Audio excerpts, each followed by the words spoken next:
यांनी नाही घेतला. आता 1 महिन्याचा वेळ घेतला त्यांनी आपल्याकडून 17 संस्थांसाठी. आता कोल्हापूरसाठी आता बोलणं होईलच. आता महाराज साहेबांचं त्यांचं आता वेळ घेतील ते. त्या वेळेच्या आत नाही केला ना, पश्चिम महाराष्ट्र आणि उर्वरित सगळा महाराष्ट्र मिळून असला मोठा कार्यक्रम होणार मध्यभागी पश्चिम महाराष्ट्रातल्या.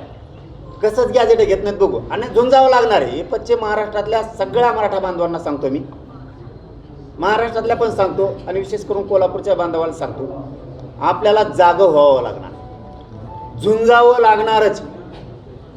तुम्हाला तुमच्या पुढच्या पिढीसाठी बाहेर घराच्या बाहेर यावं लागणार.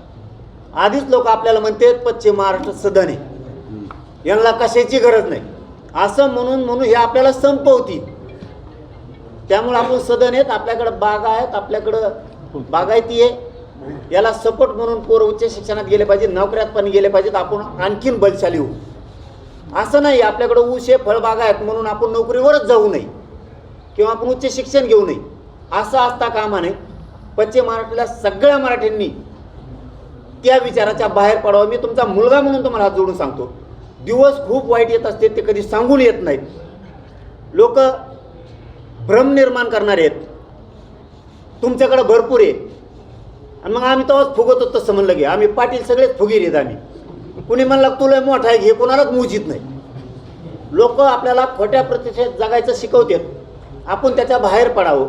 तुम्ही आत्ता जेवढे श्रीमंत आहेत, तुमचे पोरं पोरी जर साहेब झाले, अधिकारी झाले, उच्च शिक्षणात गेलेत, याच्यापेक्षाही डबल श्रीमंत आणि प्रतिष्ठा वाढणार. आपली प्रतिष्ठाचा आलेख खाली जाऊ नये म्हणून आणखीन वेळ गेलेली नाही. आपण आत्ता सावध व्हा सगळेजण. आपल्याकडे भरपूर आहे, त्याला आणखीन जॉईंट देण्यासाठी आरक्षण पदरात पाडून घेणं खूप गरजेचं आहे. त्यामुळं आयुष्य आरामाचे दिवस आपल्या पुढच्या पिढीला आले पाहिजेत. त्यासाठी उन्हात खस्ता आपण खाऊ, जाळून सध्या पश्चिम महाराष्ट्रातले आपण लोक घेऊ, तेव्हा पुढची पिढी होईल. जेणेकरून आपल्यासाठी छत्रपती शिवरायांनी सगळं आयुष्य वाहून घेतलं. स्वतःचा एकुलता एक लेकरू छत्रपती धर्मवीर संभाजीराजांचं सुद्धा बलिदान याच्यामध्ये गेलं. शाहू महाराज साहेबांनी सुद्धा आपल्यासाठी झुंज दिली. तीच पुढं भूमिका आपल्याला ठेवावं लागणार आहे. आपल्याला पुढची पिढी सुधारण्यासाठी आपल्याला घरं सोडावं लागणार आहेत. आळशी बनून चालणार नाही आहे. आपल्या पूर्वजांनी आपल्यासाठी खूप मोठा वारसा निर्माण करून ठेवलेला आहे.